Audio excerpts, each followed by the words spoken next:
আলাইকুম, welcome to জান্নাত dream kitchen. তো আজকে আমি এক ভিন্ন ধরনের সামাই রেসিপি নিয়ে চলে এসেছি, যেটা খেলে আপনাদের মুখে স্বাদ লেগেই থাকবে, যার নাম হচ্ছে নবাবী সামাই। তো আসুন দেখে নিই রেসিপিটা, এই নবাবী সামাই কীভাবে তৈরি করতে হয়।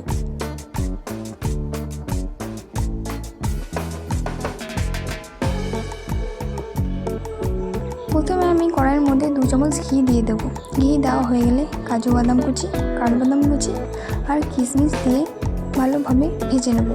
হালকা ব্রাউন হয়ে গেলে আমি এটা কিন্তু একটা পাত্রের মধ্যে তুলে রেখে দেব। আবারও কড়াইয়ের মধ্যে 2 থেকে 3 চামচ ঘি দেওয়ার পর গ্যাসের ফ্লেমটা লো করে লাচ্ছা সামাইগুলো দিয়ে দেবো। লাচ্ছা সামাইটা হালকা হাতে মেশানো হয়ে গেলে এরপর আমি 1 কাপ পরিমাণ পাউডার মিল্ক আর 1 কাপ পরিমাণ পাউডার সুগার দিয়ে ভালোভাবে মিশিয়ে নেব। তো এটা মিশানো হয়ে গেলে আমি একটা পাত্রের মধ্যে তুলে রেখে দেবো। এটা কিন্তু বেশি লাল করে ভাজার দরকার নেই।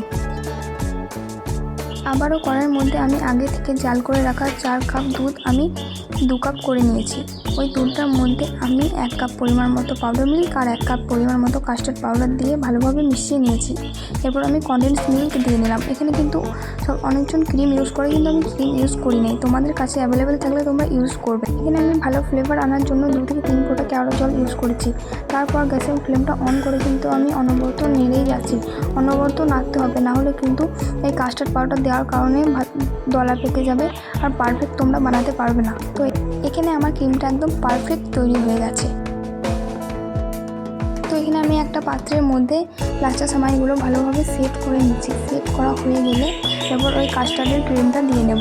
ক্রিমটা দেওয়া হয়ে গেলে আবারও উপর থেকে লাচ্ছা সামাইটা দিয়ে নিচ্ছি। সামাইটা ভালোভাবে সেট করে নিতে হবে।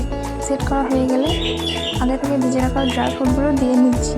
দেওয়া হয়ে গেলে আমাদের কিন্তু একদম পারফেক্ট তৈরি নবাবী সামাই।